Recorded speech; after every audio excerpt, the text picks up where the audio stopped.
우리는 어쩌면 믿음의 조상, 믿음의 조상 하면 바로 뒤에 잇따라 나오는 이름이 누군가요? 큰 소리로 아브라함. 믿음의 조상 하면 아브라함이 바로 잇따라 나옵니다. 맞습니다. 아브라함이 믿음의 조상입니다. 그런데 이 믿음의 조상 하면 아브라함이요 라고 대답하는 것이 아니라 믿음의 조상이 누구죠 하면 모세요 라고 할 뻔한 사건이 있었어요. 바로 오늘 우리가 읽은 본문입니다. 오늘 우리가 읽은 이 본문은 우리에게 너무나 잘 알려진 모세의 중보 기도입니다. 그런데 7절에서 이 32장 7절에서 14절 말씀을 읽으면 읽을수록 곱씹으면 곱씹을수록 우리가 읽은 이 본문의 말씀이 모세의 중보기도 어떤 기도처럼 느껴지는 것이 아니라 하나님과 모세의 다툼, 모세와 하나님의 다툼처럼 느껴져요. 그 다툼의 내용은 무엇입니까? 이스라엘 백성들을 향해서 하나님께서는 이 백성은 내 백성이 아니라 너의 백성이라고 말하고, 모세는 아닙니다. 어떻게 이 백성이 저의 백성입니까? 하나님의 백성 아닙니까? 주거니 받거니 계속 이 백성은 내 백성이 아니야. 하나님께서는 그렇게 말씀하시고, 모세는 아닙니다. 이 백성은 애굽에서 하나님께서 인도하여 내신 하나님의 백성입니다 라고 계속해서 감히 말씀드리면 말싸움하는 것 같은 그런 느낌으로 와 닿습니다. 7절을 다시 한번 읽어보겠습니다. 여호와께서 모세에게 이르시되 너는 내려가라. 내가 애굽 땅에서 인도하여 낸 내 백성이 부패하였도다. 우리 한번 7절을 32장 7절의 말씀을 책근으로 좀 이렇게 끼워두고 우리 한번 3장을 한번 가보겠습니다. 출애굽기 3장입니다. 3장 7절에서 10절까지 한번 큰 소리로 읽겠습니다. 함께 읽겠습니다. 여호와께서 이르시되 내가 애굽에 있는 내 백성의 고통을 분명히 보고 그들이 그들의 감독자로 말미암아 부르짖음을 듣고 그 근심을 알고 내가 내려가서 그들을 애굽인의 손에서 건져내고 그들을 그 땅에서 인도하여 아름답고 광대한 땅, 젖과 꿀이 흐르는 땅, 곧 가나안 족속, 헷 족속, 아모리 족속, 브리스 족속, 히위 족속, 여부스 족속의 지방으로 내려가려 하노라. 이제 가라. 이스라엘 자손의 부르짖음이 내게 달하고 애굽 사람이 그들을 괴롭히는 학대도 내가 보았으니 이제 내가 너를 바로에게 보내어 너에게 내 백성 이스라엘 자손을 애굽에서 인도하여 내게 하리라.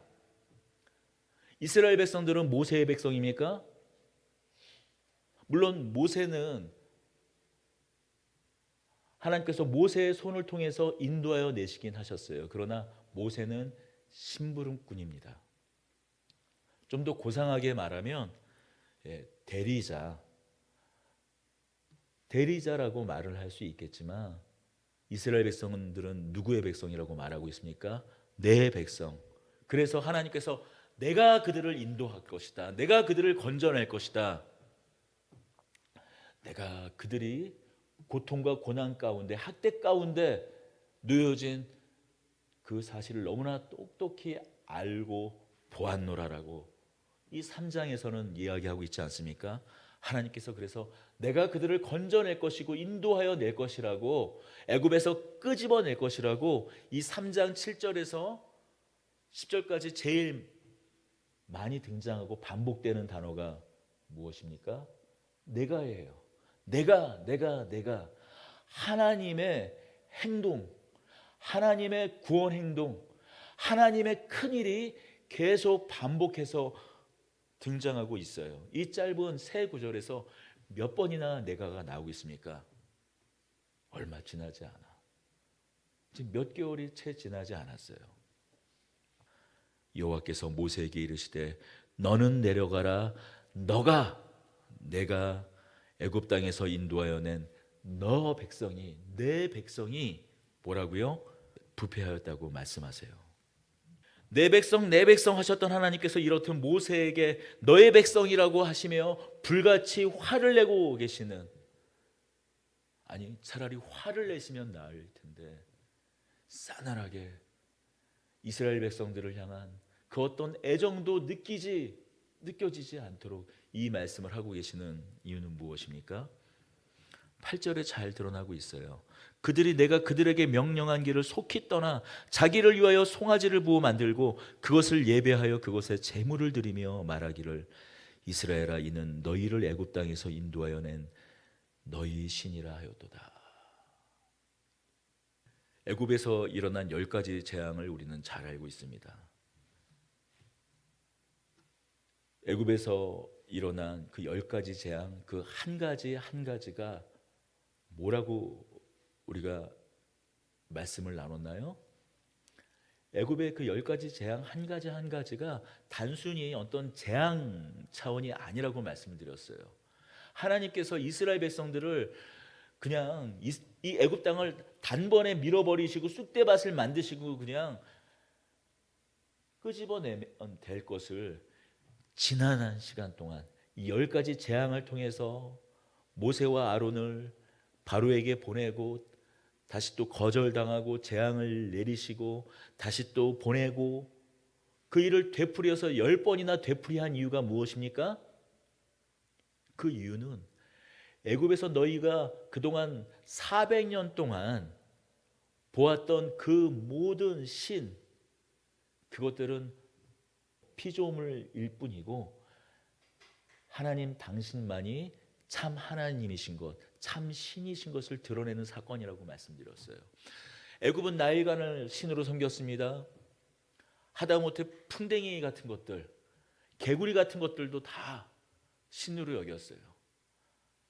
그러나 그것들은 모두 하나님께서 창조한 피조물일 뿐이다 라고 하나하나 하나님께서 각계 격파하여서 400년 동안 이스라엘 백성들 그 DNA 가운데 400년의 시간 동안 뼛속 깊이 자리 잡은 하나님 아닌 다른 신들도 함께 예배하며 섬겼던 그것으로부터 이스라엘 백성들을 애굽에서 건져내는 것보다 앞서서 그들 뼛속 깊이 자리 잡은 우상 숭배 그 DNA로부터 그들을 끊어내기 위해서 하신 일들이 바로 10가지 재앙이라고 말씀드렸습니다. 하나님께서는 얼마든지 이스라엘 백성들을 바로 건져내실 수 있는 하나님이셨습니다. 그런 하나님을 이스라엘 백성들은 어떻게 만들어버린 겁니까? 가증스러운 황금 송아지로 만들어버린 거예요. 물론 저것이 저 신이 우리를 애굽에서 인도하여 낸 것이라고, 인도하여 낸 신이라고 말하고 있지만 하나님을 가증스러운 우상의 형상으로 바꾸어 버린 것입니다. 이 8절을 보면 이 말씀을 통해서 한 가지 우리가 좀 깨달아야 할 한 가지 사실이 있습니다. 기적이 우리의 신앙을 지켜주지 않는다라는 거예요. 기적이 우리의 신앙을 보증해주고 보장해주지 않는다라는 겁니다. 성도들과 이렇게 대화를 나누다 보면 이런 얘기를 많이 합니다. 좀 너무 밋밋하다는 거예요. 특히 어떤 분들이 그런 얘기를 많이 하면 모태신앙인 분들이 그런 얘기를 해요.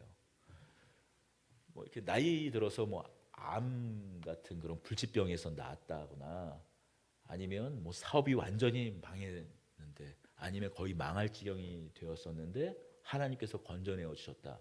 어떤 특별한 이벤트가 있어서 그 사람의 그동안 걸어왔던 길을 완전히 멈추고 돌이키고 하나님께로 인도를 받은, 아니 하나님께로 갈 수밖에 없는, 매달릴 수밖에 없는 어떤 특별한 삶의 이벤트 같은 것들을 이 모태신앙 같은 경우에는 잘 경험하지 못하거든요.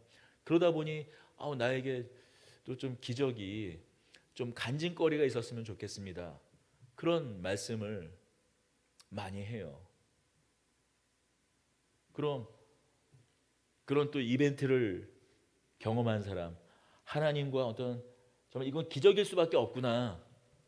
홍해를 걷는 그런 사건 정도는 아니더라도 적어도 그 사람에게 있어서는 홍해를 걷는 것 같은 그런 사건을 경험한 사람들은 그러면 시간이 지나면 그 경험, 하나님께서 나에게 하신 그 하나님의 크신 일을 기억하며 때로 힘들 때마다 그 사건을 붙잡고 그 믿음을 계속 지켜가는가?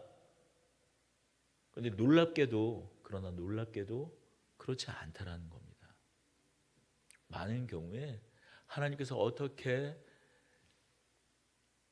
자기 자신을 건져내셨는지 그 기억은 희미하고 그때와 같은 기적을 계속 갈구합니다. 그 신앙에서 벗어나지 못합니다.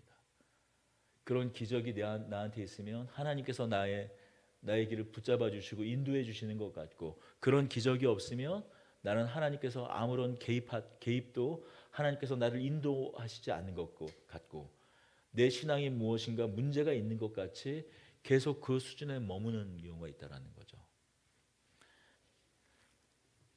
우리는 이스라엘 백성들의 이 모습에서, 이 배교의 현장, 이 배교의 모습에서 이스라엘 백성을 어떻게 이럴 수가 있는가 하며 손가락질을 할지도 모르지만, 여러분 어쩌면 이 모습이 우리의 모습일 수 있다라는 거예요. 이스라엘은 그 하나님의 놀라운 그 큰 일을 경험하고 그 기적을 경험한 지 얼마 되지 않았어요. 바로 앞에 있었던 일입니다. 바로 몇 주, 몇 날 앞에 있었던 일이에요. 당장 황금 송아지를 만들던 그날 아침, 그날 새벽에도 하늘에서 만나가 내렸을 것입니다. 그에 앞서서 그들이 고기가 먹고 싶다고 했을 때 하나님께서 바람으로 메추라기를 모셔서 그들에게 넉넉하도록, 모자람이 없도록 그들에게 고기를 먹이시기까지 하셨어요. 홍해를 건넌 사건이야 말해 무엇하겠습니까? 이스라엘 백성들을 욕하지 마십시오. 병도 낫게 해주시고 하나님 나에게도 그런 기적만 보여주신다면, 우리 집안을 일으켜 주시기만 한다면 누구보다도 멋지게 하나님을 섬기겠습니다. 우리는 그렇게 말할지 모르겠습니다만 우리에게는 그만한 실력이 없습니다.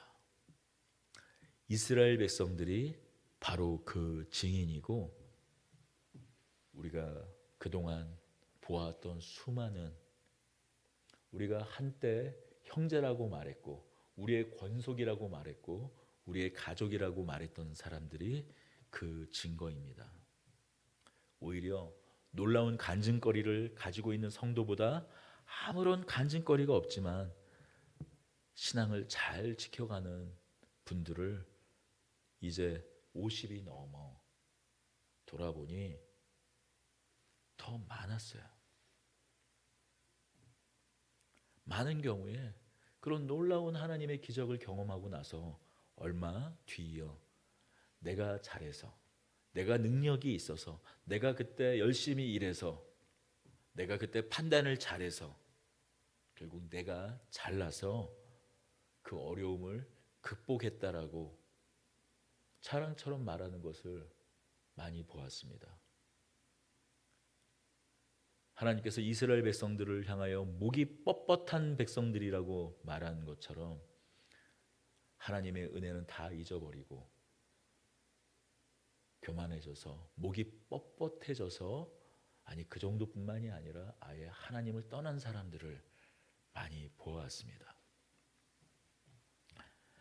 하나님께서 인격적인 분이라고 할 때 우리는 바로 하나님의 사랑으로 가버립니다. 그러나 오늘 우리가 읽은 이 본문에서 그 인격적인 하나님을 우리가 어떤 모습으로 발견하게 됩니까? 돌이킬 수 없는 진노를 내리시는 하나님의 모습으로 그 인격적인 하나님을 만나게 돼요. 우리 10절을 한번 보겠습니다. 그런즉 내가 원하는 대로 돌아 내가 그들에게 진노하여 그들을 진멸하고 너를 큰 나라가 되게 하리라. 믿음의 조상 아브라함에서 믿음의 조상 모세로 바뀌려는 현장이에요. 이스라엘 백성들을 진멸하시겠다고 말씀하세요. 진멸은 무엇입니까?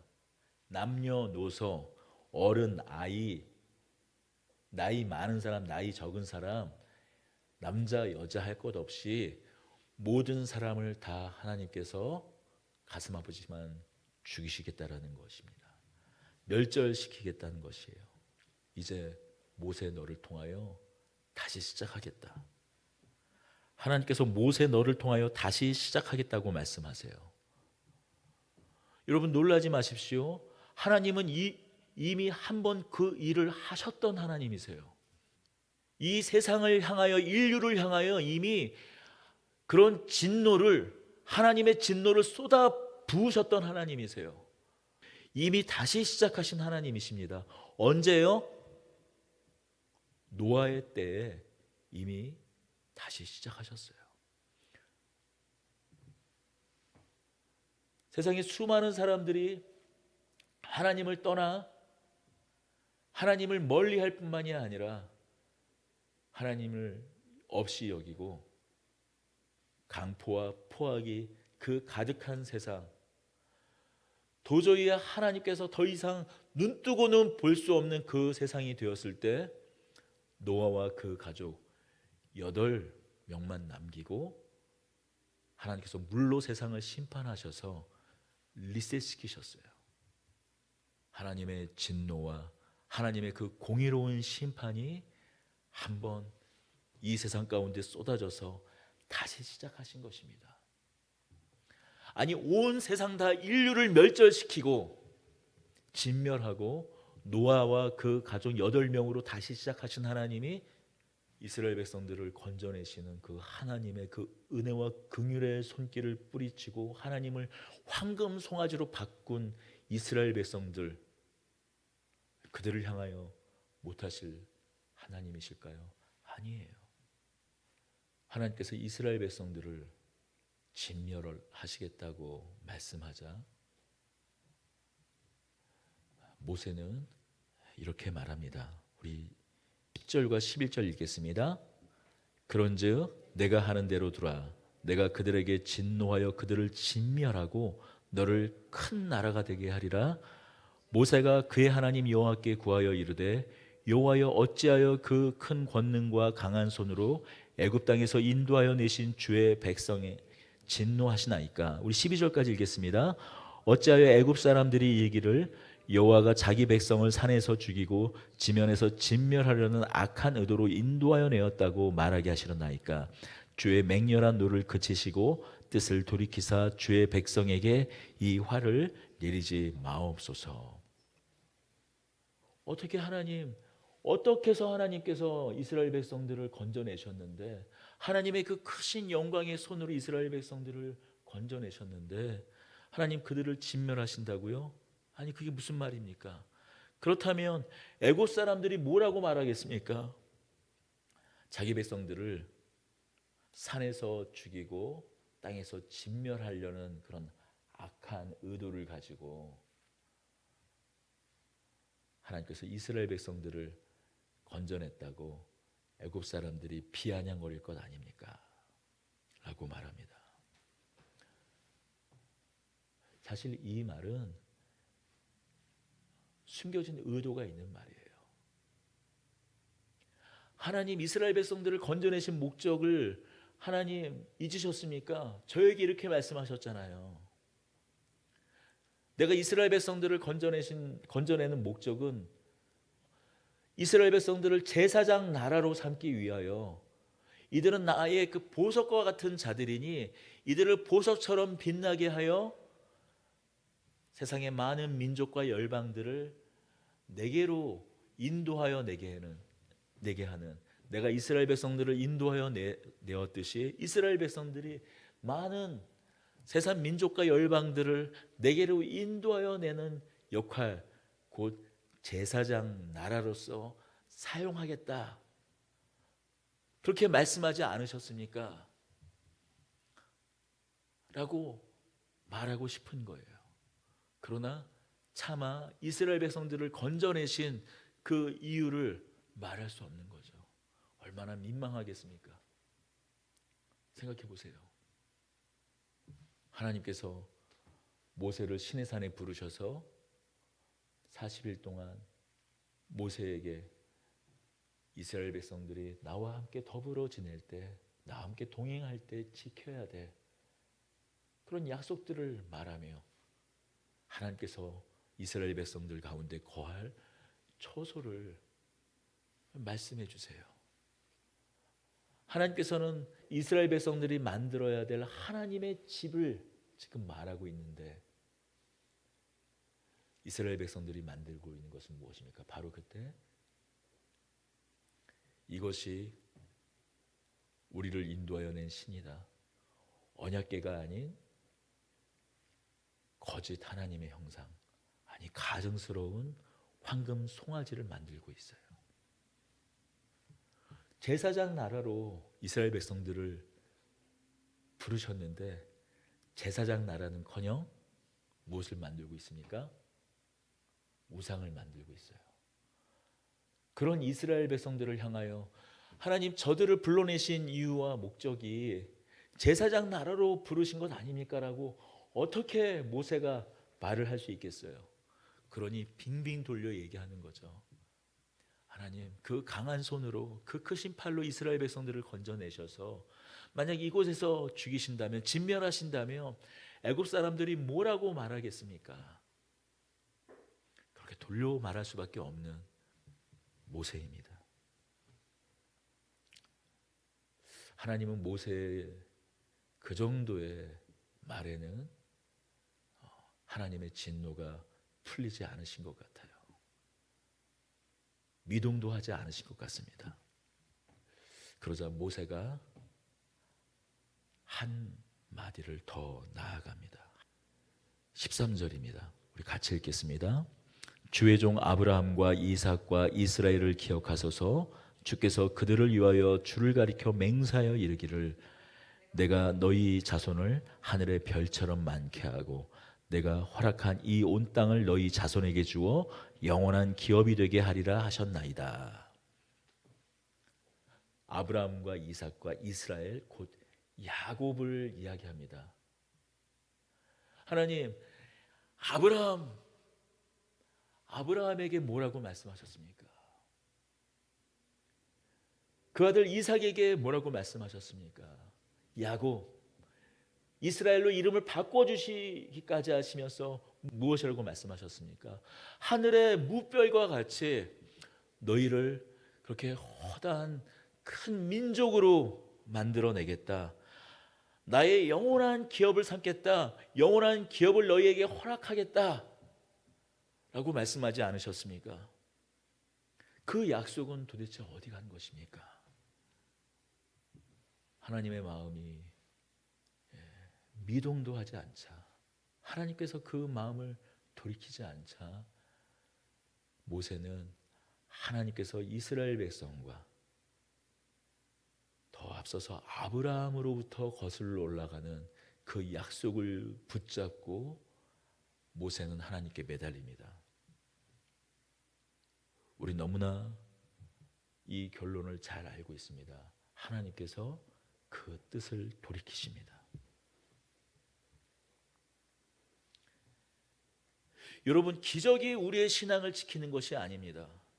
기적을 통해서 기적을 맛보야만 우리의 신앙이 지켜지는 것이 아니에요.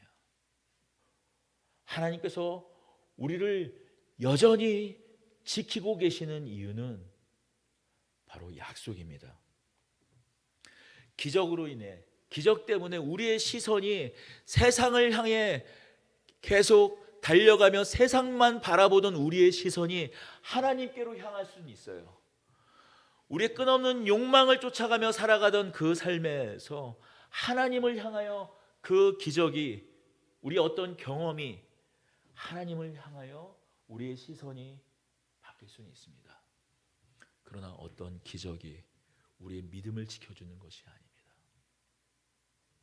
우리 시선을 돌리기 위해 하나님께서 기적을 사용하실 수 있습니다. 오늘날도 그렇게 하세요. 그러나 그 기적이 우리의 신앙을 온전케 하고 그 기적이 우리를 하나님과의 관계를 더 깊어지게 하는 것이 아니라 하나님의 약속이, 하나님의 신실하심이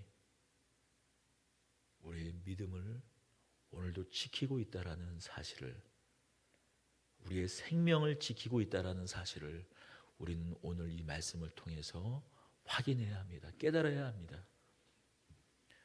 우리 중에 그 누가 하나님 앞에 온전히 설 수 있겠습니까?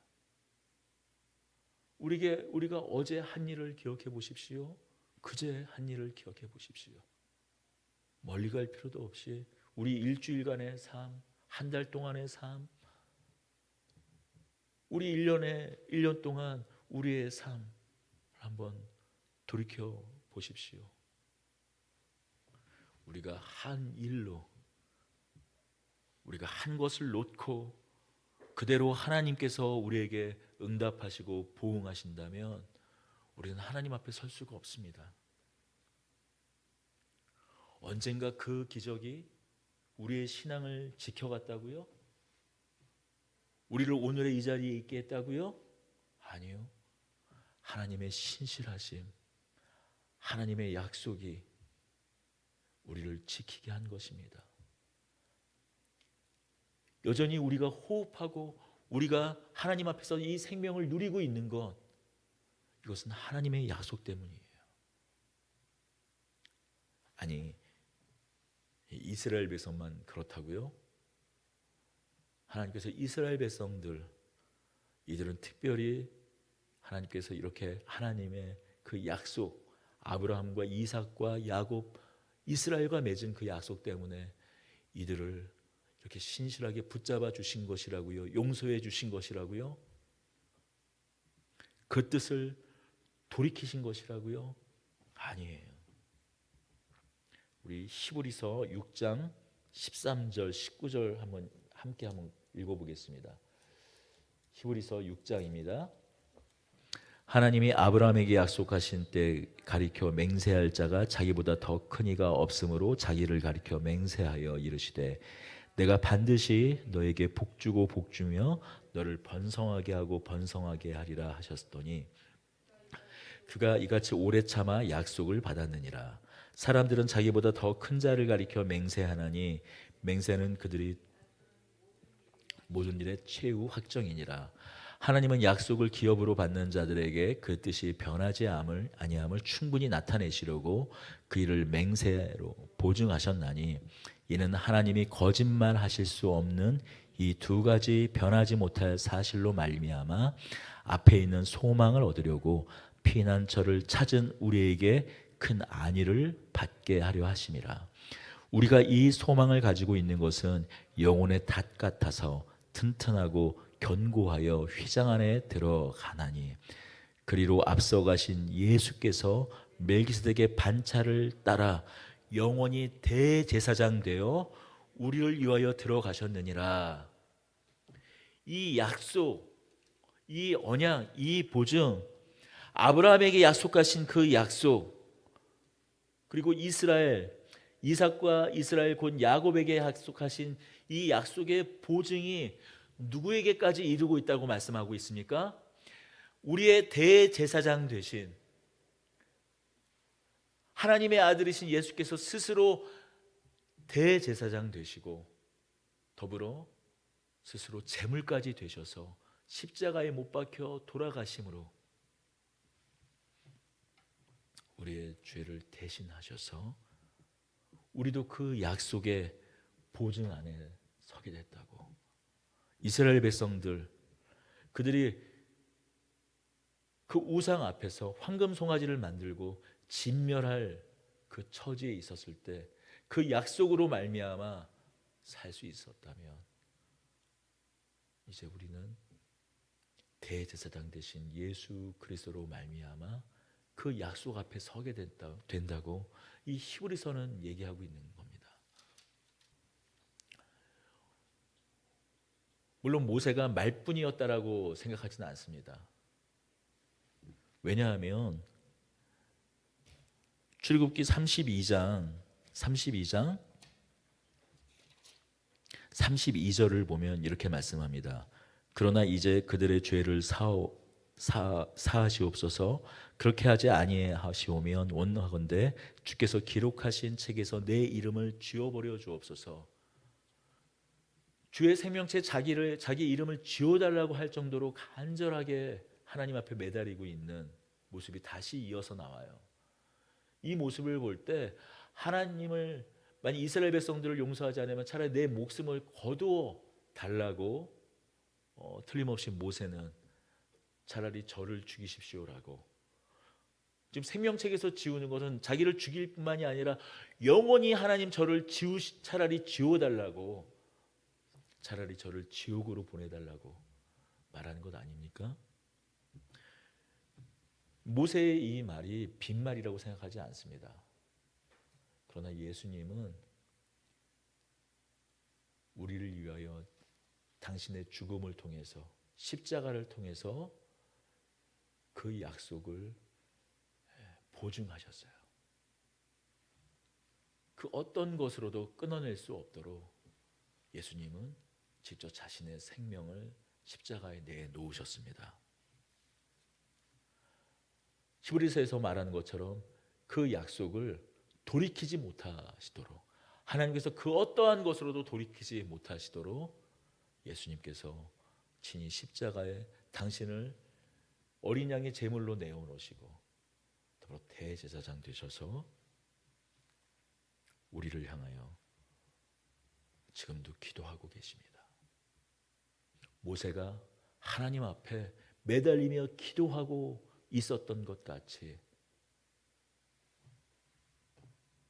그 일이 한 시간에 한 이스라엘 역사 가운데 잠시 있었던 일이라면 예수 그리스도는 이제 영원토록 우리를 위하여 이 모세와 비교할 수 없는 기도로 우리를 위하여 하나님께 간구하고 있다라는 거예요. 다시 히브리서로 가보겠습니다. 7장 22절에서부터 25절입니다. 이와 같이 예수는 더 좋은 언약의 보증이 되셨느니라. 제사장 된 그들의 수요가 많은 것은 죽음으로 말미암아 항상 잊지 못함이로되 예수는 영원히 계심으로 그 제사장 직분도 갈리지 아니하느니라. 그러므로 자기를 힘입어 하나님께 나아가는 자들은 온전히 구원하실 수 있으니 이는 그가 항상 살아계셔서 그들을 위하여 간구하심이니라. 역사 가운데 수많은 제사장들이 있었던 이유는 뭐냐면 그들의 제사장 역할이 모세마저도 죽었던 것처럼 그 제사장들은 죽을 수밖에 없어서 그 간구가 길지 못했다라는 거예요. 그러나 영원한 제사장 대신 그의 그 하나님의 아들의 그 죽으심으로 말미암아 예수 그리스도께서는 영원한 우리의 대제사장 되어서 영원토록 우리를 위하여 간구하신다라는 거예요. 우리가 뻔뻔스럽게도 이스라엘 백성들보다 더 패악한 우리들이지만 우리가 예수 그리스도의 앞에 서면 예수 그리스도께서 우리의 손을 붙잡고 하나님 앞에 대신 서신다라는 거예요. 우리의 죄를 용서해달라고, 우리를 살려달라고, 우리를 건져내달라고 예수님께서 하나님 앞에 서신다라는 거예요. 그러므로 자기를 힘입어 하나님께 나아가는 자들을 온전히 구원하실 수 있으니 이는 그가 항상 살아계셔서 영원토록 하나님 우편에 계셔서 우리를 위하여 대신하여 기도하신다라는 것입니다. 우리의 영원한 중보자가 되신다라는 거예요. 내 백성이 내 자녀가 아니라고 말하는 하나님을 향하여서 예수님께서 뭐라고 말씀하신다고요? 아니요, 아버지의 자녀이니이다. 아버지의 것입니다. 아버지의 사람입니다. 라고 우리를 부둥켜 안고 하나님께로 나아가신다라는 겁니다. 지금 이 순간에도 예수 그리스도께서는 우리를 부여안고 하나님 앞에 나아가십니다. 자, 그렇다면 우리의 부르심은요? 베드로전서 2장 9절에는 이렇게 말씀합니다. 그러나 너희는 택한 족속이요 왕 같은 제사장들이요 거룩한 나라요 그의 소유가 된 백성이니 이는 너희를 어두운 데서 불러내어 그의 기이한 빛에 들어가게 하시니 아름다운 덕을 선포하게 하려 하심이라. 우리를 누구라고요? 우리를 택한 족속이요 왕 같은 제사장이라고 말씀합니다. 그의 거룩한 나라요 그의 소유된 백성이라고 말씀하세요. 우리를 작은 예수로, 마치 예수와 같은 자로, 예수님과 같은 하나님의 아들과 방불한 자로 우리를 부르셨다고 말씀하세요. 그러니 우리가 이 땅에 살아가는 존재의 그 이유와 목적은 무엇입니까? 물론 각기 어떤 직업을 가질 수 있습니다. 선생님일 수도 있습니다. 의사일 수도 있습니다. 아름다운 어떤 음악가일 수도 있어요. 그러나 우리의 진정한 부르심과 이 땅에서 살아가는 목적은 무엇입니까? 누군가 하나님 앞에 끊어져 있는 사람들, 하나님과 전혀 반대로 등 돌리고 죽음과 사망으로 내몰리고 있는, 그렇게 달려가고 있는 사람들, 그 사람들을 향하여 기도하는 거예요. 그 사람들의 발걸음을 멈추게 하는 거예요. 그리고 하나님을 바라보게 하는 거예요. 우리가 가던 길을 멈추고 하나님을 바라보고 하나님의 자녀가 되었듯이 그들도 하나님을 바라볼 수 있도록 하나님께 연결하는 존재, 그런 제사장 같은 그런 부르심으로 우리를 부르셨다라는 겁니다. 우리는 모세와 같이 지금 예수님께서 하고 계셨듯이, 지금 하고 있듯이 오늘 주시는 이 약속의 말씀을 근거로 하여서 하나님 저를 용납하여 주옵소서. 그리고 용납된 우리는 다시 내 형제를 향하여, 내 가족을 향하여, 내 친구를 향하여, 나의 벗들을 향하여 이 모세와 같은 간구를 해야 할 줄로 믿습니다. 그것이 오늘 우리를 향한 부르심, 나와 너 사이에 오늘도 여전히 우리를 향한 하나님의 부르심인 줄로 믿습니다. 기도하겠습니다. 은혜와 사랑의 하나님 아버지, 감사합니다. 우리를 그 어떤 누구의 백성이 아닌, 누구의 자녀가 아닌 하나님 아버지의 백성과 자녀 삼아 주신 그 은혜를 감사드립니다. 지금도 주의 우편에서 우리를 향하여 기도하는 아들 하나님의 그 멈추지 않는 그 기도를 감사드립니다. 그 기도로 말미암아 우리가 삽니다. 우리가 생명을 얻습니다. 우리가 오늘을 누립니다. 우리도 그러한 부르심에 합당한 자로 살게 하여 주시옵소서. 힘 주시고 언제나 우리에게 능력 주셔서 그 능력을 다른 어떤 곳에 사용하는 것이 아니라 주의 생명의 자리로 많은 사람을 인도하여 내는 그 일에 우리를 사용하여 주옵소서. 우리 주 예수 그리스도의 이름으로 기도드립니다. 아멘. 이제는 하나님 아버지의 극진하신 사랑과 우리 주 예수 그리스도의 은혜가, 예수 그리스도를 본받아 우리의 이웃을 하나님께로 인도하여 내는 이 땅의 제사장들로 부름받은 도드림교회 온 권속들 위에 성령님의 내주 교통 역사 위로하심이 영원토록 함께 계실지어다.